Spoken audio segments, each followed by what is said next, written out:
two short things. The one is regarding to true nations and federations. Yeah, typically for Western historians, say Yugoslavia is a failed nation and Switzerland like a non-failed nation, and nobody challenges Switzerland for having 3 to 4 ethnic groups making one nation.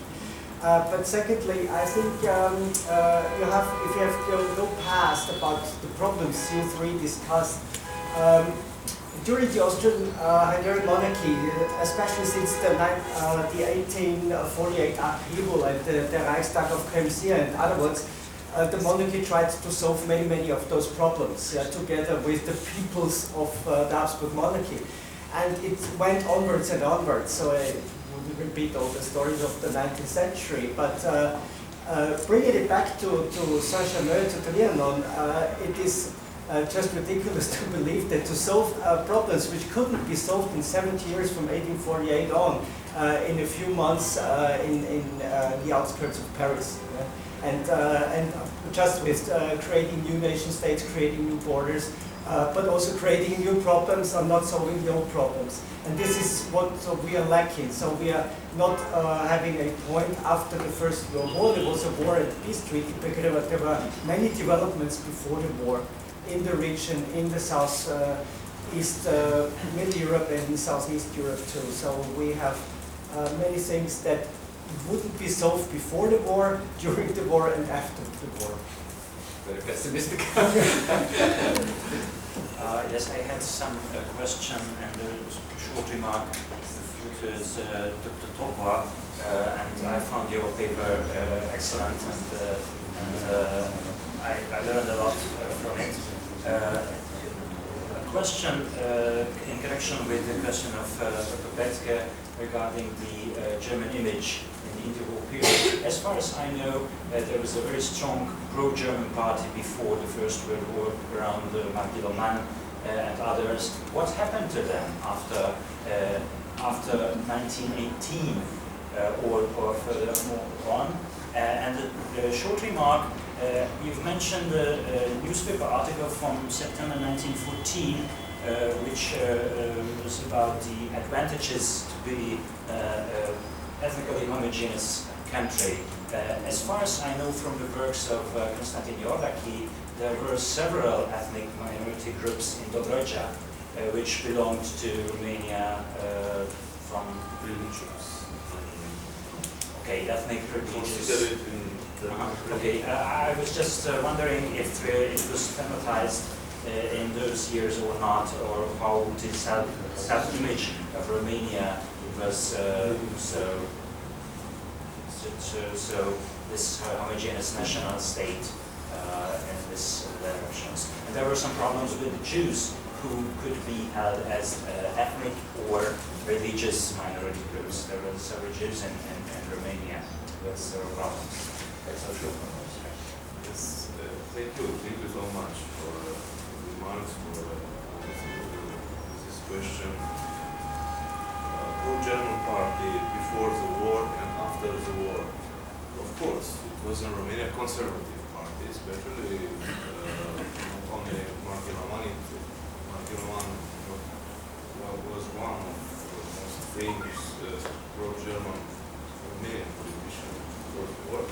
But maybe the personality of this political direction was represented by Peter Picard, the most radical pro-German Romanian politician. What happened? It was in Romania at the time, so before the war, during neutrality, and during the war, in my opinion, three very important pro-German political movements.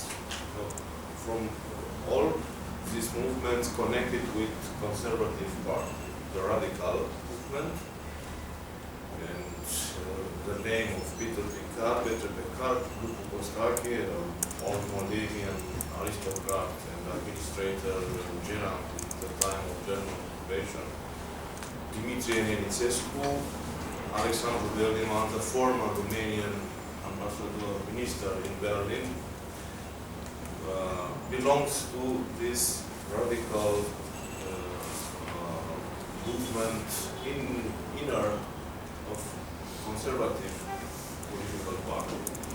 The second is moderate movement, and this moderate, including Margiloma and his partisan, they were what was the most important difference. They want to cooperate to, for example, to conclude a peace treaty with Central Powers in a term of territorial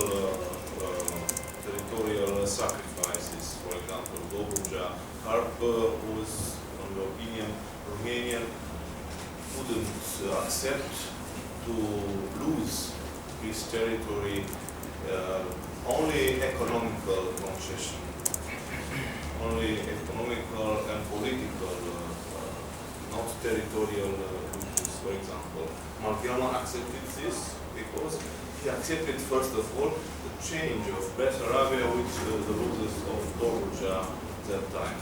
And we have an ideological and mostly cultural connection, pro-German affiliation in Romanian society, and not so strong, but mostly of them connected with the political party. This connection is including not only politicians, but Romanian social elite, intellectual of that time.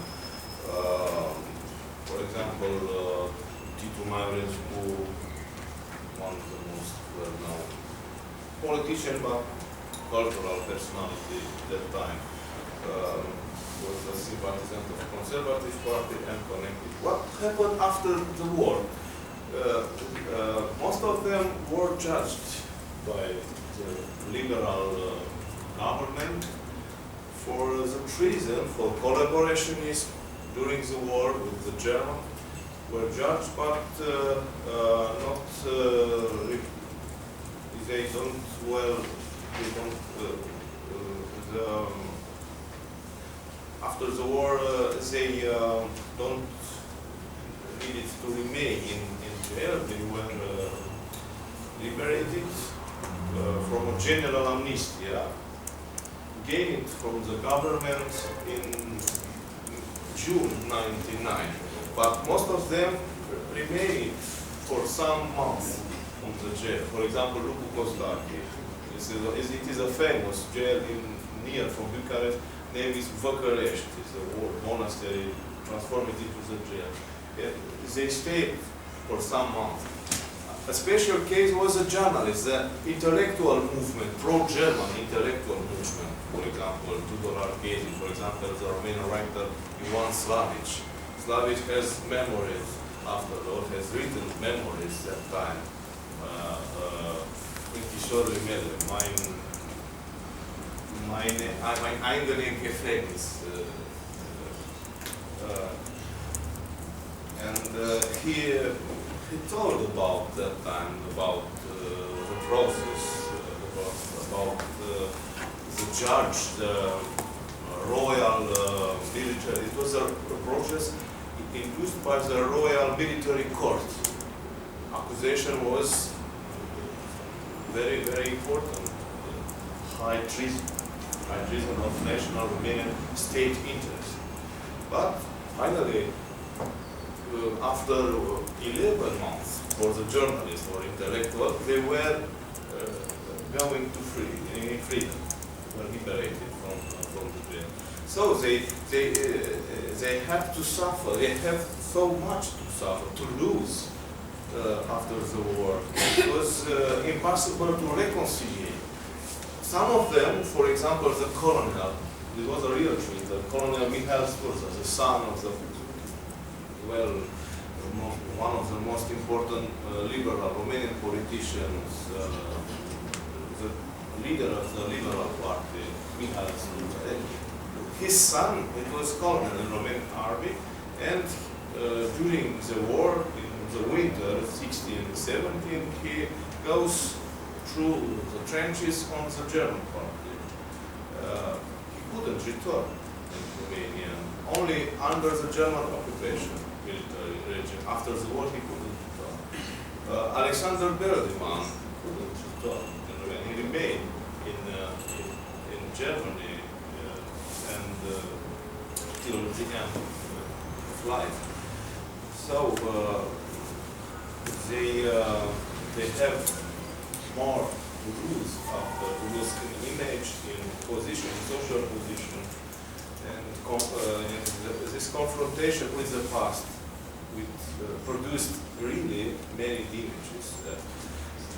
Now, the second observation was about the ethnic. Okay, before the war, Romanians didn't recognize ethnic minorities, only religious. It was a problem. It was Muslim minorities and Jewish, especially Jewish in most of Romanian cities. And the problem was to integrate these religious minorities into the state as Romanians. It was a process, very complex, to become Romanian as an individual question, not total. And for this reason, Romanian before the war was a homogeneous national state because he didn't recognize ethnic minorities, only religious minorities. So, for this reason, thank you so much. Okay. Having in mind the schedule of our conference, I won't put my question now because it's a question for general interest, so I will have the opportunity to put the question during the conference, okay? Okay.